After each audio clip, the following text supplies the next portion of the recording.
আমরা বেতাব ভ্যালিতে আছি। এটা আসসালামু আলাইকুম বন্ধুরা, সবাই কেমন আছো? আশা করছি সবাই ভালো আছো, আমিও ভালো আছি।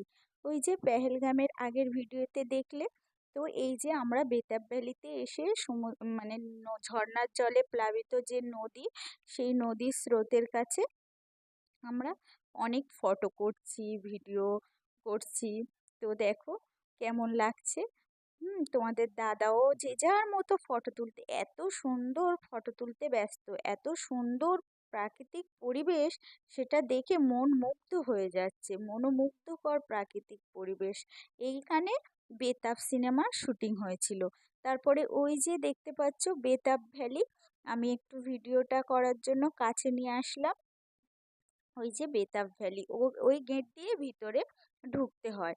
ও একটা পার্ক মতো আছে, আমরাও গিয়েছিলাম ওর ভিতরে। তারপরে এই যে এখানে গাড়ি পার্কিং আছে, এই যে পেহেলগাঁওর এখান থেকে শুরু লেখাটা দেখতে পাচ্ছ। আমরা ওই যে পার্কের ভিতরে ঢুকে উম, কত আনন্দ মজা করছি। এই যে উম, নদীটায় এত ঠান্ডা, এটাও বরফ গলা জলে পৃষ্ঠ নদী। এত ঠান্ডা যে নদীর পানিটা, সব এটা তো বরফ গলা জল, তাই না? খুবই ঠান্ডা। আর চারিদিকে দেখো কত পর্যটক সব। আমি তো ভিডিও করতেই ব্যস্ত।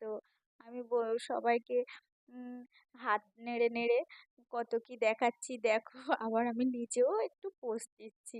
এত সুন্দর প্রাকৃতিক পরিবেশ, মনে কি মানে বাচ্চা হয়ে গিয়েছি ওখানে গিয়ে। কি করব কি না করব ভেবেই পাচ্ছি না। অনেক অনেক আনন্দ করেছি। তোমরাও একটু ঘুরে আসবে কাশ্মীর থেকে। ভয় পাওয়ার কোনো কারণ নেই যে ভীষণ কিছু খরচা, তা নয়। নিজেরা খরচা করবে, কোনো যারা ট্যুরিস্ট গাইড হয় তাদের থেকে যাবে না, নিজেরা নিজেরা টিকিট করবে, নিজেরা নিজেরা যাবে।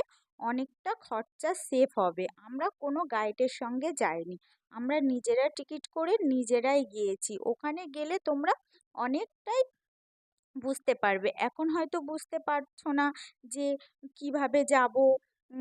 ট্যুরিস্টদেররা অনেক টাকা নেয়, কিন্তু হ্যাঁ সত্যি ট্যুরিস্টরা অনেক টাকা চায়, কিন্তু নিজেরা গেলে অনেক সেফে হয়। আমাদের অনেক সেফ হয়েছিল। কোনো এক ভিডিওতে কাশ্মীরের কত কি খরচা তোমরা যদি জানতে চাও আমি জানিয়ে দেব। দেখো এত সুন্দর নদীর প্লাবিত হচ্ছে। তোমাদের দাদা তো ভিডিও করছে, আর আমিও ভিডিও করতে কম চাই না। আমিও বলছি আমারও ভিডিও করে দাও। আমি ভয়তে আর দ্বিতীয় পাথরটাই যাইনি। ক্যামেরা থেকে মনে হচ্ছে যে পাথরটা কাছাকাছি, কিন্তু না, একটু দূরে ছিল। আর ভয়ও লাগছিল, এত বেগ ছিল জলে, পড়লেই ঠেলে নিয়ে চলে যাবে বাবা। আর কত ঠান্ডা জল, ওই জন্য আমি আর ওইদিকে যাইনি। আমি কেমন নাচি করছি দেখো। আর হ্যাঁ, যদি ফের পরের ভিডিওটা অবশ্যই দেখো।